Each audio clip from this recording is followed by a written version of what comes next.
Labą dieną. Kalba ir rodo anykščiai, kalba ir rodo Vava. Esame miesto mūgėje. Šiandien kelinta diena? 16 diena. 16 gruodžio prieš kalėdinę mūgę. Daug gražių dalykų. Gabrielė, juk puikiai mūgė, tiesa? Labai gera Taip. mūgė. Taip, va. Taip, Gabrielė siunčia visiems linkėjimus. Duosu dovano. Štai. Mergaitės linksmos. Žodžiu, aš nežinau, aš čia po salę šitą galėčiau gal vaikščioti gana ilgai. Daug nuostabių dalykėlių, siurprizų.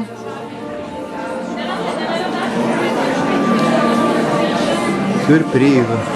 Va čia, pakalbinsim jaunas moteris, kaip jums mūgė, kaip jums.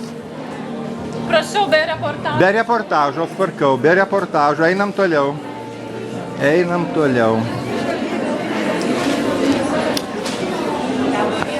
Taip, nu ką, jau vakaras, jau mūgė eina į pabaigą. Kažkiek jau daug ko nebegalėčiau pasakyti, kad vyksta aktyvi prekyba, bet dar žmonių gana daug.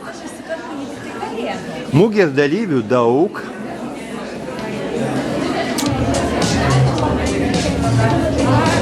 Taip, grįžtam toliau. Va štai.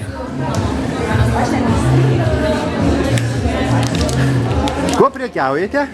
Kuo Lietuvą ir anykščius džiuginate? Savo gerybėmis ir arbatėlėmis, ir sustainukais, ir medundi, ir hidromelė. Labai malonu, labai malonu. Einam toliau. Va, moteris labai linksmos, labai simpatiškos. Taip.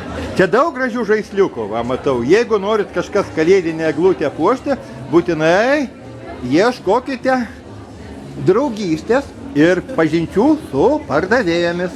Jos jums parduos viską, kas geriausia, kas gražiausia. Taip, čia matau raktų pakabukas. Taip, teisingai. Raktinė, vyninė. Vyninė, taip. O kur tas vynas, aš kažkaip nematau. Jau Nebėra vyno, supratau. Aš pavėlavau, supratau. Va čia dar tokių gražių dalykėlių. Žodžiu, brangieji, mylimieji, mes jūs mylime. Aš dar visos salės parodau. Čia panoramą. Jau nebėra tokio aktyvumo, kaip buvo ryte, bet dar mūgė vyksta iki 16 valandos. Laukiam visų ir pardavėjų, ir pirkėjų. Mes jūs mylime. Ta gražia gaida ir baigiu šį reportažą. Su jumis bendravo anykščiai, su jumis bendravo Vava, Virgilijus Vaidokavičius, viešpaties kardinola. Iki, mes jūs mylime.